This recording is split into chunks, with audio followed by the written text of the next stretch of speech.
Salut à toi et bienvenue sur Tataki. Aujourd'hui, on va parler de TikTok et de comment cette application crée des hits, propulse des artistes et comment est-ce que ces derniers s'en servent dans leur business. C'est parti. Alors TikTok, c'est le réseau social qui a été le plus téléchargé en 2018 et aujourd'hui on se situe environ à 800 millions d'utilisateurs à travers le monde. Sur TikTok, il y a un truc méga important, c'est la musique. Mais ce qui rythme l'application, c'est surtout les défis que les gens se lancent entre eux et qui créent bien souvent des vagues de buzz.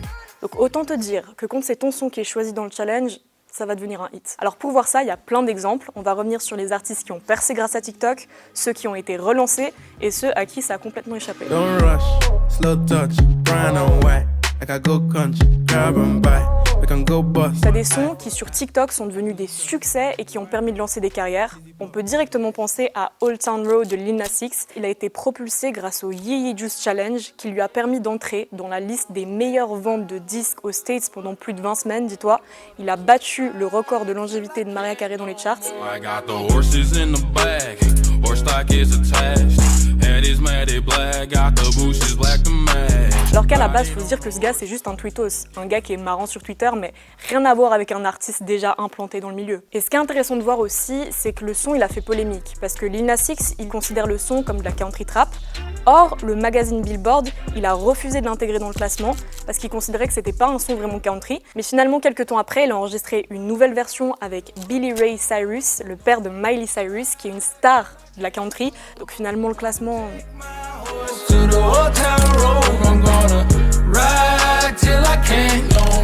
Alors pour continuer, on est obligé de parler de The Box de Roddy Ricch. On a tous entendu ce son. On dirait un essuie-glace, hein. Et bah dis-toi que ce son-là, il a été enregistré au hasard. C'était un bruit qu'il avait entendu dans le studio et c'est ce qui a laissé place à une vague de vidéos, de mèmes sur TikTok, de sketchs, de parodies.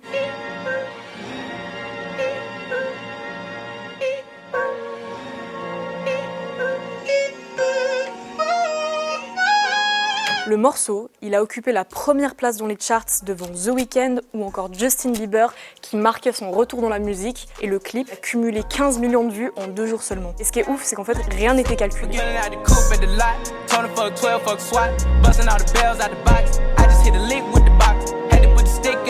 Alors maintenant, pour parler des rappeuses qui sont bien présentes sur l'application et qui explosent aussi, on peut prendre l'exemple de Doja Cat avec le son Say So ou encore Megan Thee Stallion avec le son Savage, le Savage Challenge plus particulièrement qui a explosé pendant le confinement. I'm a savage, yeah.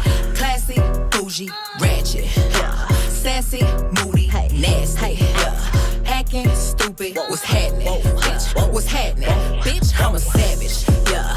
Et en France aussi, t'as Weshden qui est entrée dans le game de l'industrie avec le morceau Anissa. Alors elle, pour sûr, hein, tu vas en entendre parler, elle va balancer une série de hits. Elle avait lancé un challenge, le Anissa Challenge, qui a été complètement remixé. Mais en fait, c'est surtout que certaines de ses paroles sont devenues virales sur les réseaux, notamment parce que tu retrouves quelques fautes d'orthographe, mais c'est pas grave. Et moi je m'appelle Weshden. Tu prends tes caleçons sales et tu hors de ma vue.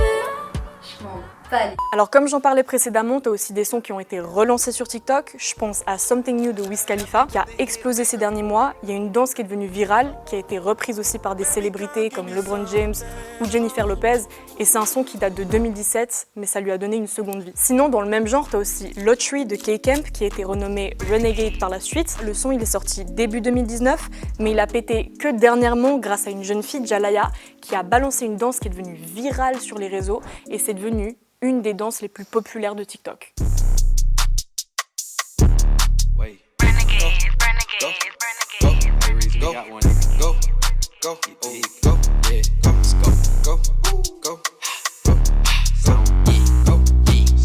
Donc maintenant, pour parler d'un son qui a complètement échappé à l'artiste, je vais revenir sur Zola et le son Astro Boy qui a été repris par Bilal Hassani sur TikTok. Et à partir de là, t'as eu plein de membres de la communauté LGBTQI+, qui l'ont repris. Mes pétages les rend bonnes, dans mon jogging des bonbonnes, dans mon tonneau elle figure, j'ai foutu 4 bonbonnes. Je roule et j'emballe, ma sister je la rends belle, mes pétages les rend bonnes, dans mon jogging des bonbonnes. Suite à ça, il y a eu plein de débats sur Twitter par rapport au fait que c'était pas une communauté qui correspondait à Zola. Et lui, il a été jusqu'à troller sur Instagram en story en disant qu'il arrêtait la musique. Mais juste après ça, il a démenti en disant qu'il rigolait. Donc on voit vraiment que le phénomène de TikTok parfois dépasse complètement les artistes et que c'est les utilisateurs qui en font ce qu'ils veulent. Pistol on my hip like I'm a cop. Aujourd'hui, t'as même des artistes qui essaient de créer le son parfait pour TikTok en pensant au tempo, à l'énergie, aux gimmicks. Ils vont même jusqu'à inviter des influenceurs TikTok en studio. Un exemple parfait, c'est Drake. Dernièrement, il y a eu le Flip the Switch Challenge et il y a encore eu le 2C Slide Challenge où le gars, dans son clip, il te montre une chorégraphie à apprendre. Dans le refrain, il te donne la marche à suivre pour apprendre cette choré. Et en plus de ça, il a reposté les vidéos sur son Instagram.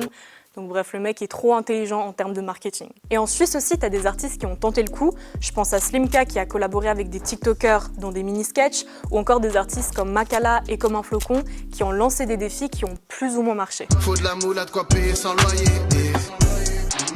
On se croirait en France quand je t'ai mal les petits. Alors, logiquement, le rap occupe une place méga importante sur la plateforme. C'est une musique qui est énormément consommée par les jeunes et elle est rythmée par des basses qu'on appelle en fait les 808 qui permettent de marquer des transitions dans la vidéo.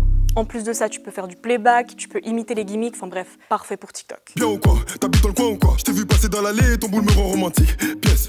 Alors ce qui est ouf, c'est de voir que l'application, elle a dépassé le fait d'être un simple réseau social. C'est devenu un outil marketing qui peut être utilisé par les artistes et comme on l'a vu dans cet épisode, parfois c'est calculé, parfois ça les dépasse. Alors la question que je me pose, c'est est-ce que ça risque pas de nuire à la qualité et à l'originalité des sons en les rendant trop programmés finalement? On avait déjà ça avec les sons commerciaux qui avaient une visée uniquement marketing, mais j'ai peur qu'à force et sur le long terme, on dénature complètement le processus de production où les artistes vont essayer de chercher les 15-30 meilleures secondes sur laquelle tu peux poser ta meilleure choré. Je sais pas, dites-moi ce que vous en pensez en commentaire. Ça y est, cet épisode il est terminé, j'espère qu'il t'aura plu. N'hésitez pas à nous donner des idées de thèmes en commentaire, allez vous abonner à toutes les playlists sur les plateformes de stream, likez cette vidéo, abonnez-vous à Tataki, partagez et nous on se retrouve dans 2 semaines. Bisous. Ciao.